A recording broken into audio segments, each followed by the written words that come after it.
Hello, y'all. Welcome to Jackalope Tales BC. It's bonus content, y'all. We got things to talk about that we don't want to mess with for the main podcast, but it's worth talking about. It's little cute things. Yeah. It's a meet cute. Very demure. Demure. It's from TikTok. It's like a new cool thing. It's like very cute, very demure. Ah. All the kids are saying it. I'll be in the end if I use it then.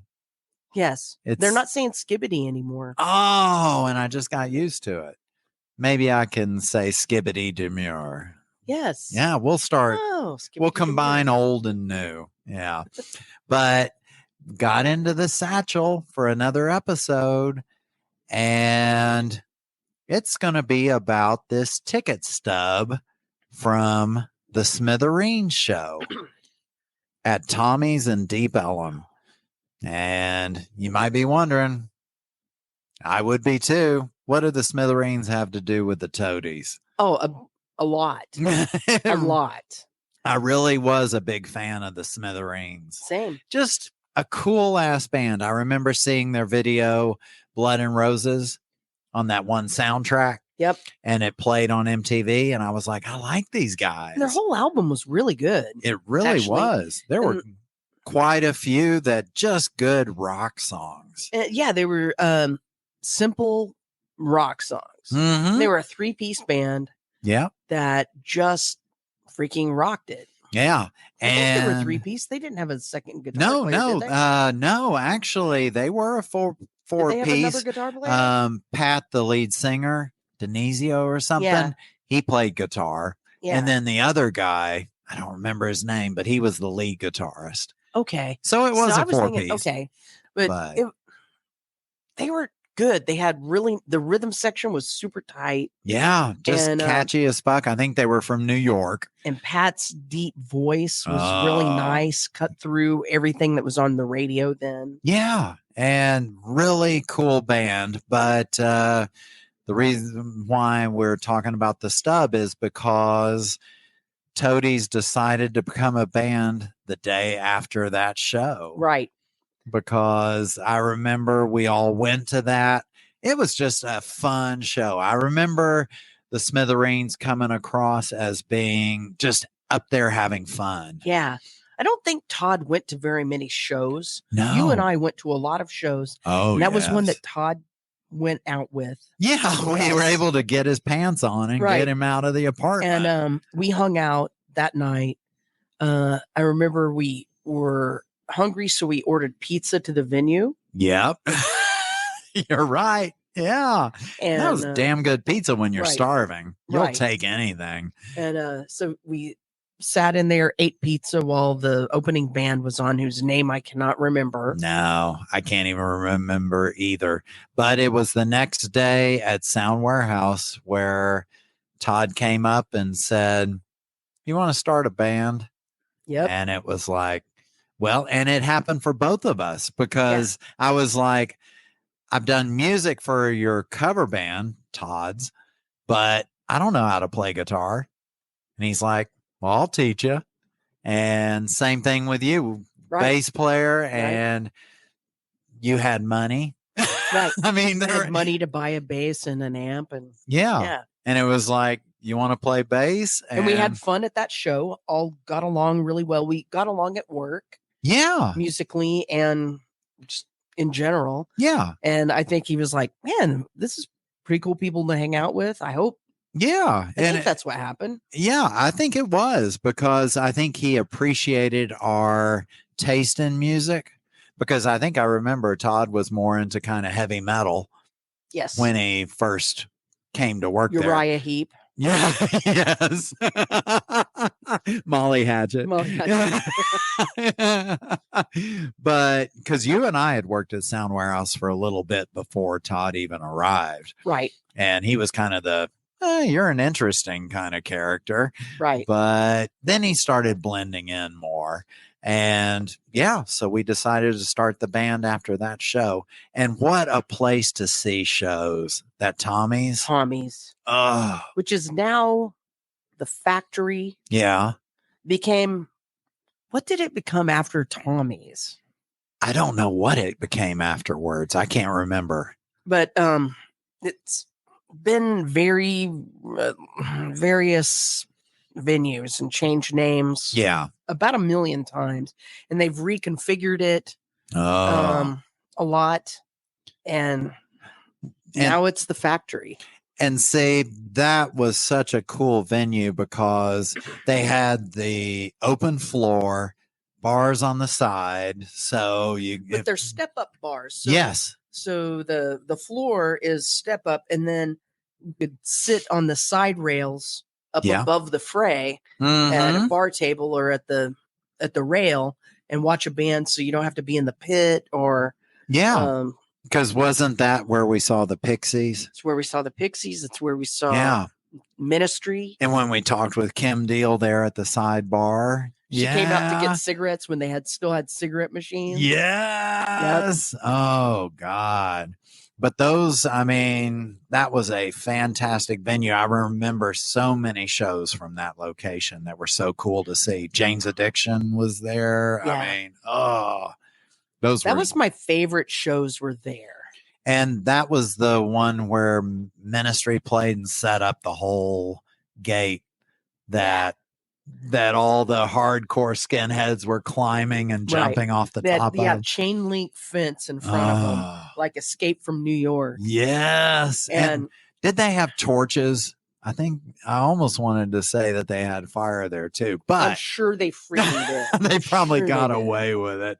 But so many cool things. But yeah, so on the Sunday, God made the Toadies. So June 12th, 1988. And we decided to be a band. That's insane. And then we started playing the Axis and stuff. I guess 1989. Did we do any shows in 88? I think we were just trying to figure everything out. Axis opened in 89, and that was our first show. Okay. God. Yeah. It took us a while to get our stuff figured out. We were still learning. Oh, we were. No question. The whole week, because we didn't have a drummer forever. And Todd would spit into the microphone with his delay pedal. And that would be our drum track. And we just sat there and learned music and wrote music. You know, one of the things I'm seeing on all of these concert tickets that you have on the sheet is the production was done by 462. It was produced by 462 Concerts. You're right. I miss them. Everything that they brought to town was done right. It was great. They always picked the right venue. Yeah. And I missed 462. When 462 left, I feel like everything else went to shit. Oh, and you know what? I think you're right, because those are the shows that really stand out. I think they chose the right opening acts for these bands. You're right. Everything just seemed to go so smoothly. And they really took care of the artists, because I remember the first 462 show that the Toadies played. They do extra special things for you, like make t-shirts for the show. No kidding. And one show we played at, I don't know what it was called at the time, but now it's Dos Equis. Yeah. And, it keeps changing what the name of the arena and or the name of the venue. But they made towels for us and had them on our amps. Wow. The back that were embroidered, that had Toadies logo, the date, and 462 production. Oh, man. Yeah. It's like a little parting gift. Yep. I might still have one of those towels somewhere. But they did a lot of cool things like that, and it just made you feel special. Right. So whenever they were really excited about a show, they did things like that. Now, when you were being produced by 462 at that time, did they handle all the concerts that you did? And then no, they were regional. I might be out not quite understanding what they did. Yeah. Exactly what their reach was, but they handled all of our stuff regionally. Maybe southern in the southern states. For sure, Texas. Okay. Yeah. And you could tell when they had their hands on it. Oh, it was you had no problem backstage with anything. It was, Damn. Everything started on time, and the professionalism of the production company was amazing. Security was always great. You never did see them beat people up. They were always well trained. So that's cool. Yeah, and I know 462. And I know we were talking about it earlier. Look at the price of that ticket, $12.75. You can't get a beer for that price anymore. $12.75, and there were no fees. No, that was $12.75 out the freaking door to see the Smithereens. Yeah. Oh, and I mean, look at that. Ministry, $14.50. I just went to go see Ministry. Yeah. And they played a 30-minute set in front of Rob Zombie and Alice Cooper. And most of the tickets they started at 60 something. Oh, God. Yeah. Yeah. Oh, and we went to so many shows back then, but that's why we could. Right.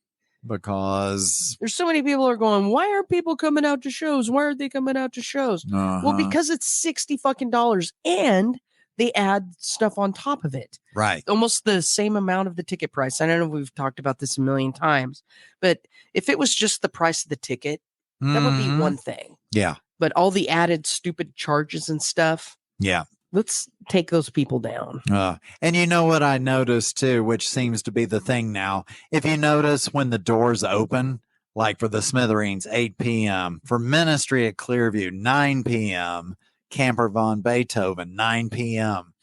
That was when the shows would go late into the night. Yes. And then you'd go to IHOP or Waffle House afterwards. Now they're like doors open at 6, show starts at 7. Yeah, I can't get to some of these shows because I'm still at work. Right. I get off at 5. I maybe get home at 6. If I got to like let my dogs out to pee and go to a show, I'm missing part of it. And I've griped about that several times. So you have to take time off from work to go to the show because the show at Globe Life with it was Green Day, Smashing Pumpkins, and Rancid.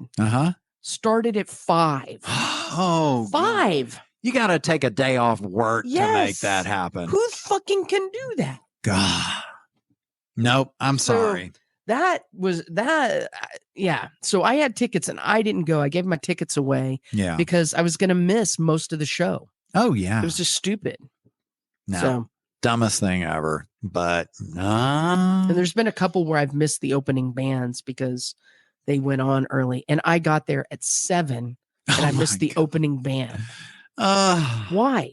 I know, because they want to be done and everyone out of there by 10. Right. Yeah. There's 2 bands playing and I missed the opening band when I got there at 7. Why do you think they do that now? Old. Yeah. Okay. I think it's old people now that are going to shows. Yeah. Because all of the shows that I've been to lately are older people. Yeah. And I mean, I do like my dinner at 4. So I guess everything moves up as you get older. We should be able to push stuff back. Everyone's eating pre-chewed food. You don't have to spend time chewing. Right. You should be able to, push it back. Oh, listen. It was fun to kind of suffer a little bit the next morning. Although I went to late night. I went to Accept and yes. Yeah, KK's Priest. Yeah. Which is the guitar player from Judas Priest. Judas Priest spinoff. And guess what? They didn't give a fuck about that. Let's open the doors at 7 and we go on at 7. No, they started late. Oh. So first of all, Accept didn't play a 30-minute set. They played an hour and holy hell, 10. A full show. They played a full set. Yeah. And then Priest went on they went on late. I don't even know what time, but we didn't get out of there till after 11, 11:30. Yeah. And that's late for a show now. You aren't kidding. Because usually 10 o'clock, you're out. Goodbye. Wow. You're out. So. Well, that's cool. At least someone's. Right. They're still rock and roll guys, and they're going, hell no, we're still going on. And you got to see both acts. There you go. Yep. Well, sweet. Yeah, I was not late. Yeah.